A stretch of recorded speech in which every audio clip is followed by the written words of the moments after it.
बोलती पुस्तके. ज्यांना वाचनाचा नाद त्यांना बोलती पुस्तके घाली साद. आमचं चॅनल सबस्क्राईब करा आणि सबस्क्राईब करायला इतरांनाही सांगा. नमस्कार श्रोते मित्र हो, बोलती पुस्तके सादर करीत आहे लेखक दत्तात्रय मानुगडे लिखित कादंबरी आणखी एक सावित्री. प्रकरण 3. कर्नाटक लास्ट बाउंड्रीला तांडूर बाजूला बसवराबाद हे गाव आहे. गाव तसं फार मोठं आहे. तेथील व्यापारी वर्ग मोठा असल्यानं माणसांची व मालाची आवक जावक फार जादा आहे. तेथील मध्यमवर्गीय माणूस व्यापारी क्षेत्रात अतिशय नावारूपाला आला आहे. शिवाय तेथील परिसर अतिशय सुंदर आहे. कर्नाटकची लास्ट सीमा असल्यानं व्यापार चांगला चालतो. तेथून तांडूर फार जवळ आहे. बसवराबादची मुलगी सावित्री. मुलगी दिसायला मध्यम होती. उंची तिची 5 ते 5.5 फूट. नाकाडोळ्यानं धरधरीत, शरीरानं सडपातळ म्हणून ती सिनूच्या मामाला फार आवडली होती. शिवाय दिसायला ही जोडी फार चांगली होती.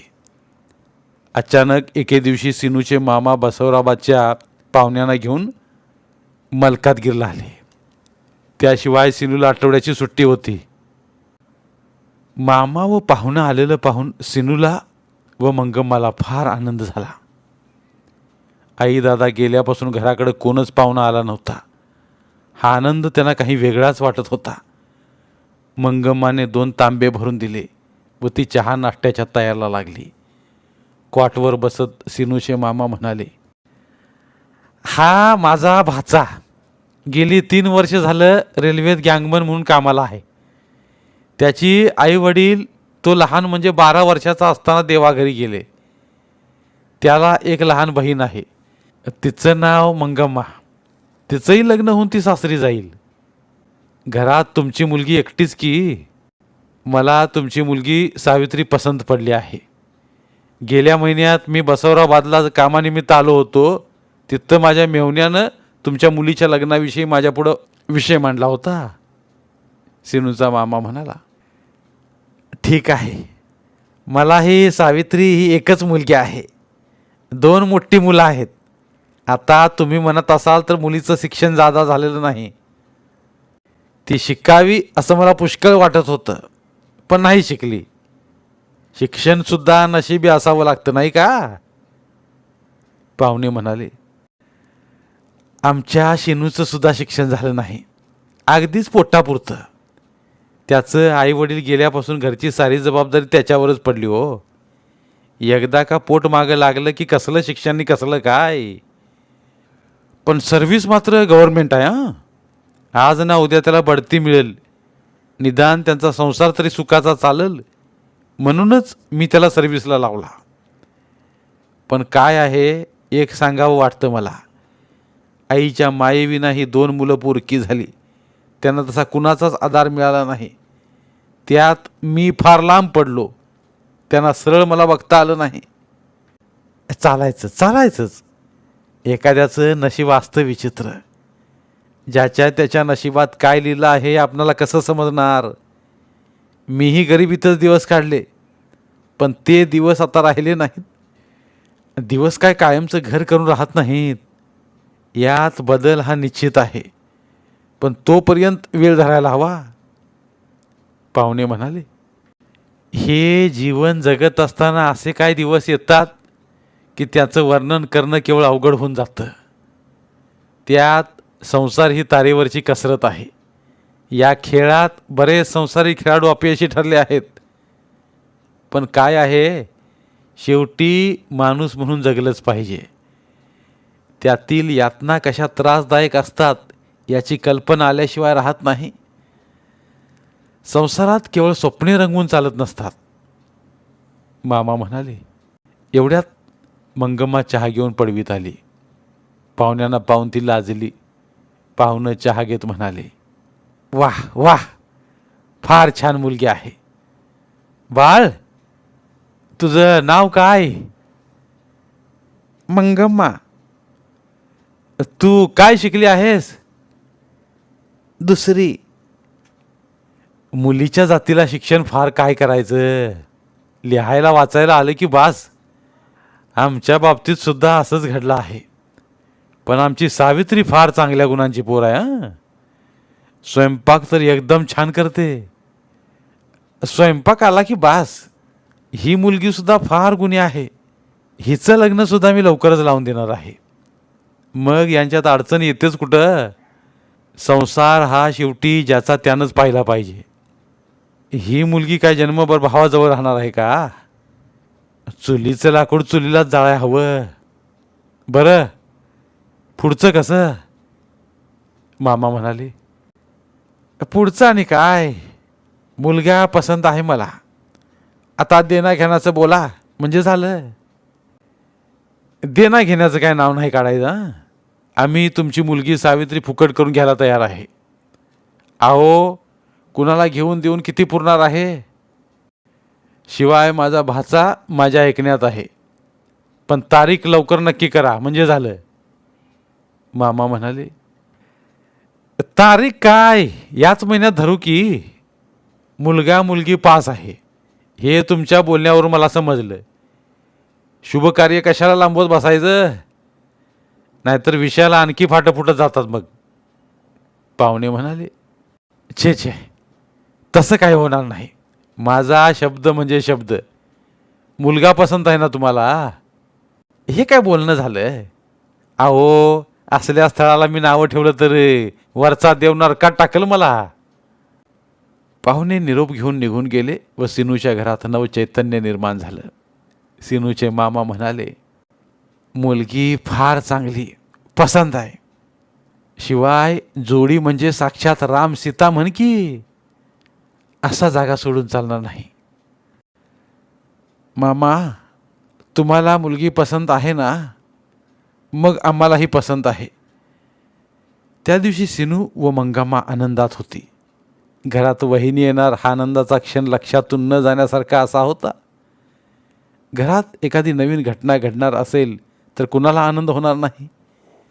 तर एकीकडे पाहुण्यांना फार आनंद झाला होता, कारण त्यांची मुलगी सावित्री ही फार रागीट स्वभावाची व हेकेखोर होती.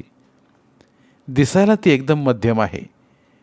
ती घरात जन्माला आल्यापासून घरात नांदत असलेलं सुख व समाधान लोप पावलं होतं. शिवाय तिच्या जन्माची वेळ चांगली नव्हती. हे सारं पंचांगात पाहुण्यांनी पाहिलं होतं. येईल त्या मुलाच्या गळ्यात हार घालून रिकामं व्हा हे शब्द तिच्या वडिलांच्या कानात घुमत होते. हे लग्न मोडायचे नाही या विचारानं तो सिनूच्या मामाबरोबर घराबाहेर पडला होता. यातील सिनूच्या मामाला व सिनूला काहीच माहीत नव्हतं. सुंटे वाचून खोकला जातो, शिवाय जावई नोकरीत आहे याचा आनंद त्याला फार झाला होता. जन्मताच एकाची वेळ वाईट असते म्हणून कोण कुणाला जीवे मारतो का? शिवाय तिची नणंद भावाजवळ कायम राहणार आहे का? हे स्थळ सोडायचं नाही असा विचार सिनूचा सासरा करीत होता. ही मुलगी चांगल्या पायगुणाची नाही. ती ज्या दिवशी जन्माला आली तेव्हापासून घरात भांडणं चालू झाली. कर्जात जमीन गेली व संसारात अनेक अडचणी येऊ लागल्या. काय एखाद्या मुलीचा पायगुण असतो. माणसात माणूस राहत नाही, जनावरात जनावर राहत नाही असा काहींचा समज आहे. आपली करणी बरोबर नाही आणि दुसऱ्याला नावं ठेवायचा हा समाज. माणसाला अनेक अग्निदिव्यातून मार्ग काढत जावं लागतं. याप्रमाणे जशी सावित्री जन्माला आली तेव्हापासून घरात काया पालट झाला. यष्टीतून जाताना पाहुण्यांचं दुसरं मन म्हणत होतं, सावित्री ज्यावेळी जन्माला आली त्याचवेळी मित्र ठार मारण्याचा बेत आखला होता. पण बायकोचं ऐकणं भाग पडलं. मला अशी ही जन्मजात असणारी करंटी मुलगी आज तिचं लग्न होतं. याच्यासारखी आनंदाची बातमी कोणती असू शकते? तिचं लग्न म्हणजे आनंदाचा सोहळा, तिच्या जीवनातील सुखाची वाट, एक नवीन जीवनाची सुरुवात. ती जन्माला आल्यापासून आमचं काही भलं झालं नाही, निदान सिनूचं तरी भलं व्हावं. सिनूचा मामा हा देवगुणांचा आहे. त्याच्यापासून मी हे सारं लपवून ठेवलं. आज मी एका देव माणसाला फसवलं आहे. देव मला क्षमा करणार नाही. हे मी आज कशासाठी केलं? एका मुलगीसाठी. अशा प्रकारे शंकांचा महापूर पाहुण्यांच्या हृदयातून ओसंडून वाहत होता. पण त्याची छाती एकीकडून आनंदाने फुगत होती.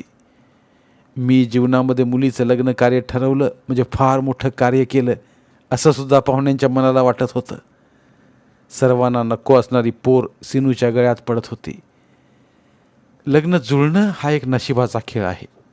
त्यात सटवीचं लिखाण कधी चुकत नसतं असं समाजात म्हटलं जातं. दुसऱ्याचं तिकडं घर आहे का जळना, पण माझं वांगं भाजलं पाहिजे ही समाजात एक अभिमानाची गोष्ट आहे. हीच अभिलाषा मनात धरून सिनूचा सासरा मार्ग काढीत होता. शिवाय या लग्नात खर्च काही नाही. कोणत्याच पाहुण्याला निरोपात्वा लग्नपत्रिका द्यायची नाही. एक भटजी 4 माणसं झाली की लग्न. त्याचं मन आणखीन म्हणू लागलं, पाहुण्यांना लग्नाला बोलवायचं हे काय दिवस आहेत का? एकेकाळी लग्न 5 दिवस चालत होती. त्यावेळचा काळ व माणसं वेगळी होती. स्वस्ताही होती, माणसाजवळ माणुसकी होती. पण आता सारा बदल झाला आहे.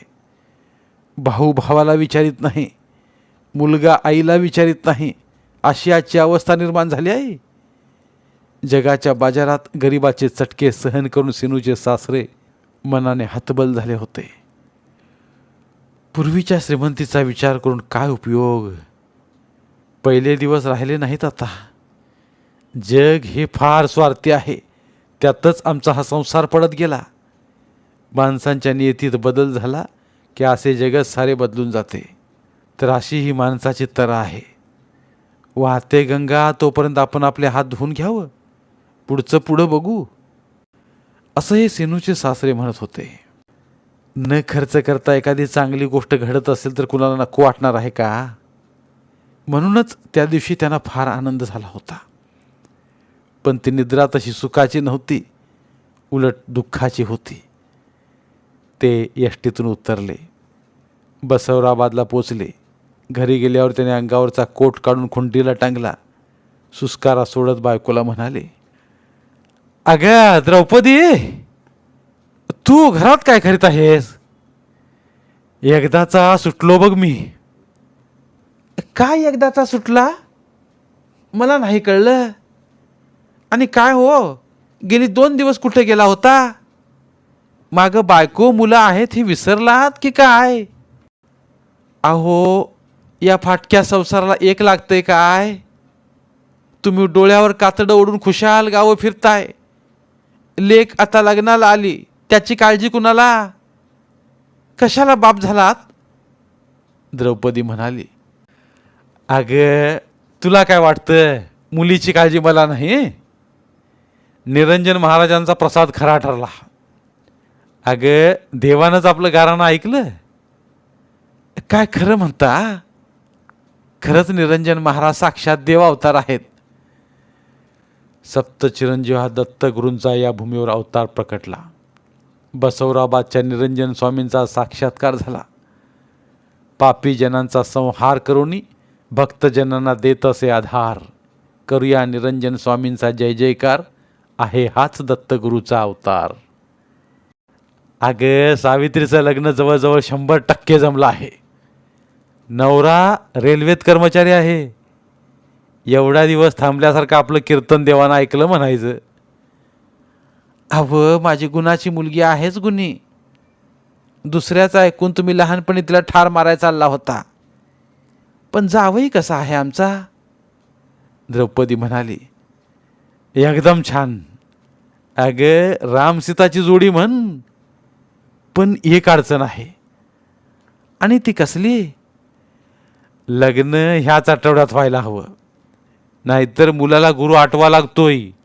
आणि दुसरी गोष्ट म्हणजे मुलाच्या जेवणाचं फार हाल होतात. का? द्रौपदी, अगं द्रौपदी, त्याला एक बहीण आहे. तिला लवकर जेवण तयार करता येत नाही. सिनू थोरला, त्यांचे आईवडील लहान असताना देवाघरी गेले. आईवडिलांविना ही पोरं पोरकी आहेत, पण त्यांचा स्वभाव फार चांगला आहे.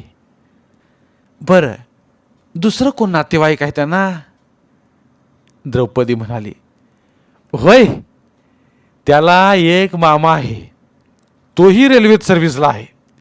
त्यांनीच त्याला रेल्वेत भरती केलं. अगं द्रौपदी, नशिबाशिवाय रेल्वेत नोकरी मिळत नाही हाही नशिबाचाच एक खेळ आहे असं म्हणावं लागेल. पण मला वाटतं बहीण आणि भाऊ ही नातीच जगावेगळी आहेत. खरंच तुम्ही चांगली जागा पाहून आलात सावित्रीसाठी. मग आत्ताच तयारला लागायला हवं. सावित्रीच्या घरी आनंद तळत होता. लग्नापूर्वीचा लग्न सोहळा माणसाला नेहमी नेहमी आठवण्यासारखा असतो. गेले कित्येक दिवस त्यांच्या घरी कार्य कधी झालं नव्हतं. उभ्या आयुष्यात लग्न हा प्रत्येकाचा आनंदाचा क्षण असतो. दोन जीवांचं मिलन असा हा क्षण. सावित्रीला सुद्धा फार आनंद झाला होता. ती पुलकित झाली होती. ती रंगानं जरी सावळी असली तरी तिचे डोळे हरणासारखे दरदरीत होते. तिचे तरुण शरीर मुसमुसलेले होते. लांब सडक नाक व खाली सुटलेलं लांब केस हे अधिक तिच्या रूपात भर पाडित होते. तिचे वैभव द्रौपदीला शोभत नव्हते. मुलगी रूपानं कसलीही असली तरी ती आईबापाला लाडकी असते. द्रौपदीला सावित्री लाडकी होती, पण तिच्या बापाला ती आवडत नव्हती. नशिबानं करंटी झालेली सावित्री नावाप्रमाणे स्वतःला आज सती सावित्री समजत होती. अंगात करणी नसताना मोठेपणाचा आव आणणं ही फुशारकी सावित्रीला चांगली साध्य झाली होती. सावित्रीच्या लग्नाबद्दलची बातमी शेजाऱ्यांना द्रौपदीनं सांगून टाकली. शेजाऱ्यांना सुद्धा आनंद झाला. तर काही बायका मनात म्हणू लागल्या, सावित्रीचं नशीब फार सिकंदर आहे.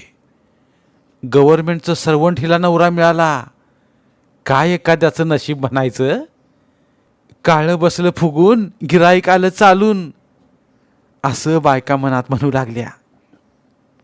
तर एकीकडे काळ्या बाईला गोरा नवरा मिळतो. आता पंढरीचा पांडुरंग किती काळा आहे, रुक्मिणी गोरी आहे. माणसाचं रूप घडवणं हे कुणाच्या हातात नसतं. ही सारी किमया त्या देवाची आहे. सावित्रीच्या लग्नाचं दिवस जवळजवळ येत होतं. तशी ती अधिक मनानं फुलत होती. आपल्या जन्मभराचा जोडीदार कसा आहे, मी त्याला पाहिला नाही. मला तो चांगलं सांभाळून घेईल का? त्याचा स्वभाव कसा आहे? वडील सांगतात की स्वभावाने तो फार चांगला आहे, पण काय माहीत कानात आणि डोळ्यात 4 बोटांचं अंतर. कारण मी फुटक्या नशिबाची आहे. घरातील माणसं व गावातील काही माणसं म्हणतात, खरंच मी जर फुटक्या नशिबाची असते तर मला नोकरदार नवरा मिळाला असता का? अशा अनेक शंका सावित्रीला येत होत्या. पण शंका काय माणसांचं नशीब घडवतात काय? जन्मभराचा जोडीदार चांगला मिळाले की बस, मग बाईच्या संसाराला काही कमी पडत नाही. संसारात एकमेकांचा मिळते जुळतेपणा महत्त्वाचा असतो. या ठिकाणी शांत राहण्याचा निर्णय फार महत्त्वाचा ठरतो. दुरीवरची कसरत महत्त्वाची असते. बाकी काय लागतं या लटक्या संसाराला? सावित्री हा विचार आज वेगळाच करीत होती. तर सिनू विचारात पडला होता, माझ्या लग्नाची घाई मामानी का करावी? हा सारा हट्ट मंगम्माचा आहे.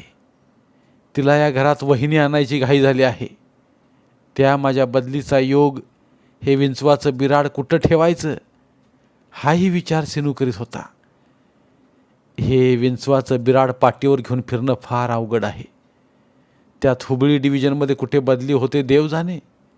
त्यात खोलीचा प्रश्न, शेजारची माणसांची वागणूक कशी मिळते. छे छे छे, हा सारा डोक्याला ताप आहे.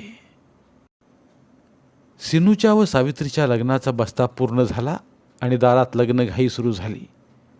सिनूच्या सासऱ्यानं लग्न बसवदाराबादला घेतलं. त्यांच्या दारात मंडप उभा राहिला. घेणं देणं काही नाही. हा हा म्हणता ब्राह्मणाच्या साक्षीनं त्यांच्या अंगावर अक्षता पडल्या. हे पाहून मंगम्माला फार फार आनंद झाला. तिची इच्छा पूर्ण झाली. घरात वहिनी आली. तिचा आनंद गगनात मावेना. इकडं सावित्रीची आई रडू लागली. शेवटी आई आहे ना ती.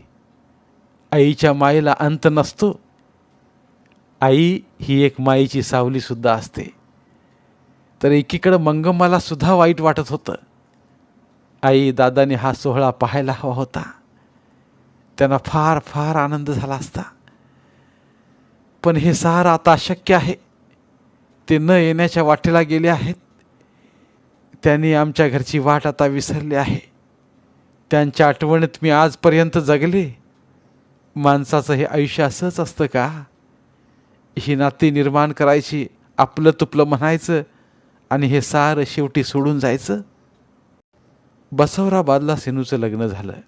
मंगम्मा, सावित्री व सिनू मलकातगिरला गेले. पाषाण हृदय असणारे सिनूचे सासरे रडू लागले. सिनूचे मामा म्हणाले, अहो आता का रडता आपण? आता खरे पाहुणे झालो लग्नात. माणसं कधी रडत नसतात. रडायचं काम फक्त बायका करतात. अहो आत्ता कुठं त्यांचा प्रेमांकुर फुलायला लागला आहे. बरं आता आम्ही निघतो. सावित्री ही काय तुमची सून नव्हे बरं का, मुलगी आहे. आता हसा पाहू. धन्यवाद. उर्वरित कादंबरी पुढील भागात. मराठीतील प्रतिभावंत लेखकांचं साहित्य, कथा, कादंबऱ्या ऐकण्यासाठी आमचं बोलती पुस्तके हे चॅनल सबस्क्राईब करा आणि मराठी साहित्याचा प्रसार करण्यासाठी प्रत्येक मराठी माणसाला सबस्क्राईब करण्यासाठी आवाहन करा आणि बोलती पुस्तके या साहित्य चळवळीत सहभागी व्हा. आपले पुन्हा एकदा धन्यवाद.